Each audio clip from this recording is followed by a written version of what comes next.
No other country in the world has ever made such a dramatic transition from a totally tribal village lifestyle to a Western democratic style of government in such a short time. These words were spoken by the new Prime Minister when Papua New Guinea received its independence in 1975. Papua New Guinea, located just north of Australia, includes the eastern half of the world's second largest island and 300 surrounding islands. The people of these islands are known for their singularly distinctive art. The quality of creative activity is seen in everyday items such as pottery. Made with a simple coiling technique, this sago storage pot displays an ambiguous birdman face, molded and painted with theatrical effect. Utilitarian and spiritual objects of all sorts are enhanced with rhythmic patterns and applied decorations. The commonly found house hook, used for keeping bags and baskets of food safe from animals, takes a variety of forms and is often carved and painted in striking designs.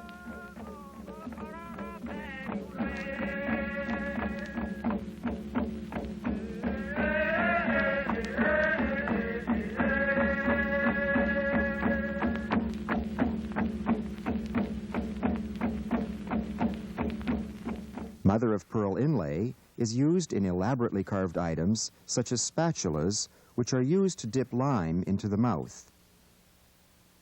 The lime, kept in decorated gourds, is a catalyst which activates the narcotic effect of the betel nut, which is commonly chewed by the people of Papua New Guinea. More awe-inspiring objects include dramatically carved stools used by tribal chiefs, which are sometimes presented in initiation ceremonies for young men.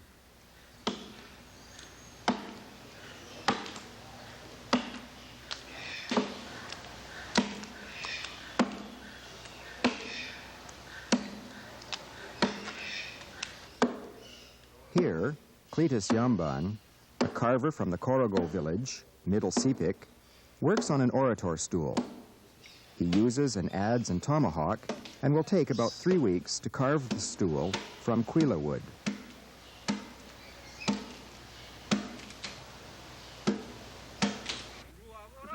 In some areas, such as the highlands, sculptural forms are less dominant, and instead, lavish body ornament is particularly common. Shells, pig tusks, and spun tree bark are combined to produce necklaces, head and arm bands, and other forms of body adornment. Shell ornaments are also used as a form of exchange. Headdresses and hats can either be worn with decoration or practicality in mind. In the Solomon Islands, the upe was worn by young men during their initiation period. This sometimes lasted for as long as 8 years, with the initiate's hair never cut, but stored in the upe. A strictly ceremonial form of headgear is seen in the imaginative and exotic masks that are produced. Bark cloth masks are made of cane scaffolding covered in decorated bark. These masks are worn over the head of a dancer who sees through the open mouth. Another non-carved type of mask is the yam mask, made of painted wickerwork. These are used to decorate yam tubers, which are believed by some tribes to be related to and almost equal to man. Carved masks, like non-carved masks, come in a variety of shapes and colors, depending on the tools and materials available and the supernatural beliefs in the area. The quality of Papua New Guinea wood sculpture, as seen in the masks, is also evident in the carved figures such as the ebony carving in the Trobriand Islands.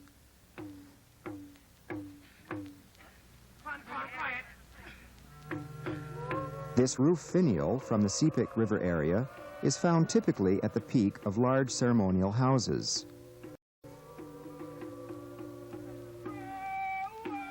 The forms are meant to symbolize the clan mother of all the Yatmul people and the source of all river life.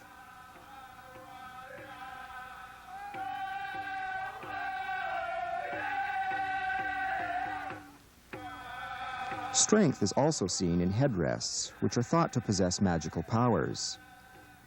Men slept on the headrests, particularly on nights prior to communal undertakings, believing they would be endowed with unusual potency and thus increase their chances of success. Less complex carvings are also produced, such as kakami spirit figures. Made from natural pieces of mangrove root, which are elaborated into carvings with a fork of the root adapted for legs.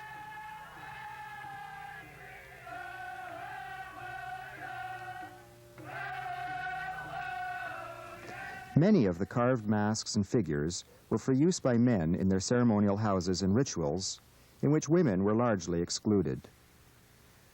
In a country with no draft animals, transport of goods was for the most part done by the women. Billams and bags, woven and knotted in a variety of styles and patterns, came in all sizes for use in transport of food and other items. Worn with a strap across the forehead and a bag hanging down the back, they will accommodate a considerable bulk of goods. Men were more frequently found carrying boards and shields. The gope, or spirit board, was found in large numbers in almost every ceremonial house around the Papuan Gulf. These were hung to blow in the wind, turning in every direction to ward off the spirits of men killed in combat and headhunting. Also a symbol of protection, the canoe splashboard was elaborately carved and painted. Forming a strong and efficient component of the boat, it serves a functional purpose as well.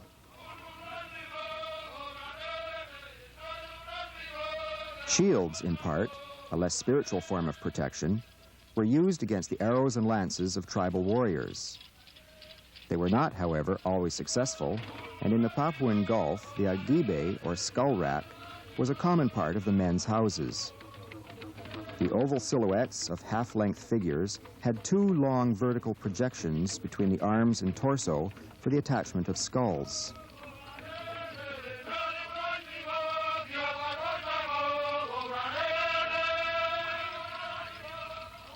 Up to 700 skulls have been found on the agibes in one house. Not all groups in Papua New Guinea were cannibals and headhunters, but warfare played a considerable part in tribal life. This spear thrower from the Sepik River area provided extra leverage and force to the warrior's thrust. Many of the weapons were used for both warfare and ceremonial display.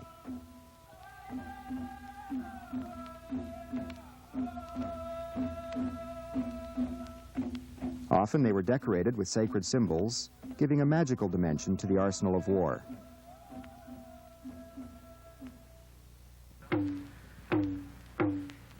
Musical instruments, too, have a sacred and magical place in the life of the natives.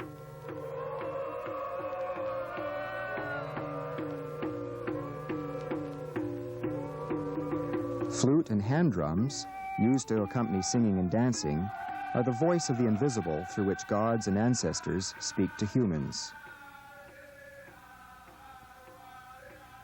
As the transition from primitive village life to modern society occurs, art in Papua New Guinea is evolving. With the loss of some of the old spiritual beliefs, the purpose behind the traditional art is changing, making many of the objects purely decorative. Contemporary pieces reveal experimentation in new media and form, but still draw from traditional themes and colors. Thus, today's art maintains the indelible imprint of the past.